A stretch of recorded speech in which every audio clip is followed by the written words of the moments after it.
மல்லிகார்ஜுன் சிவாய நமக.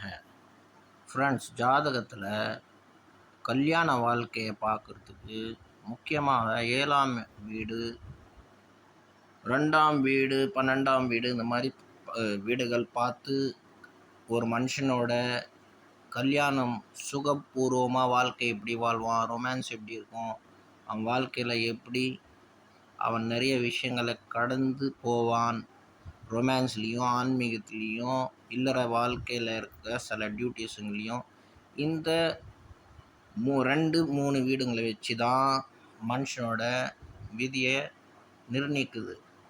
எது விஷயமா? பர்டிகுலராக அவனோட மேரேஜ் லைஃபு. பட் எக்ஸாம்பிளுக்கு பார்த்தீங்கன்னா 12ல் சுக்கிரன் இருந்தால் இது ரொம்ப ரொமான்டிக்காக இருப்பாங்க. ஏன்னா சுக்கிரன் கூட சனியை சேர்ந்துட்டாருன்னா இது ஒரு மிகப்பெரிய கஜகேசரி மாதிரி ஒரு மிகப்பெரிய யோகம். அதே அந்த இடத்துல குரு பார்வையும் அந்த சனியை பார்த்தா அந்த சனி தவறான எண்ணங்களை விட்டு விடுவார். அவர்கிட்ட இருக்கிற அந்த கெட்ட குணங்கள்னு ஒரு குணம் இருக்குது, அந்த குணங்களை விட்டு நல்ல குணமாக மாறிவிடும்.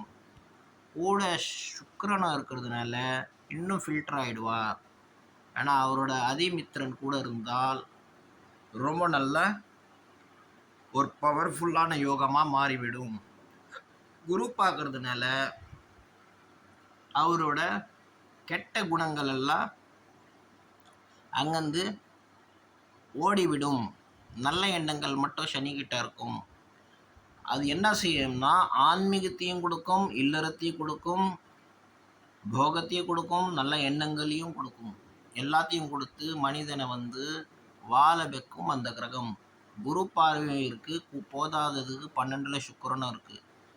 சுக்கிரனோட சுக்கிரனே அங்கே அந்த வீட்டை பிளேஸ்மெண்ட் ஆகிருக்கிறதுனால சுக்கிரன் ஃபுல் பவரில் இருக்காரு. சுக்கிரனோட கண்ட்ரோலில் சனீஸ்வரன் இருக்கார்.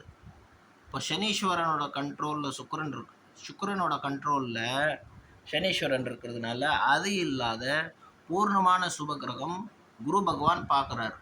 அந்த மாதிரி இருந்தால் ஜாதகன் இல்லறத்தில் இருந்துக்கிட்டே ஆன்மீகத்தை நடத்துவான், நல்ல விஷயங்களை பேசுவான். கஜகேசரி மாதிரி ஒரு மிகப்பெரிய யோகம்னு இதை பற்றி சொல்லப்பட்டிருக்கு. சிவாய நமக.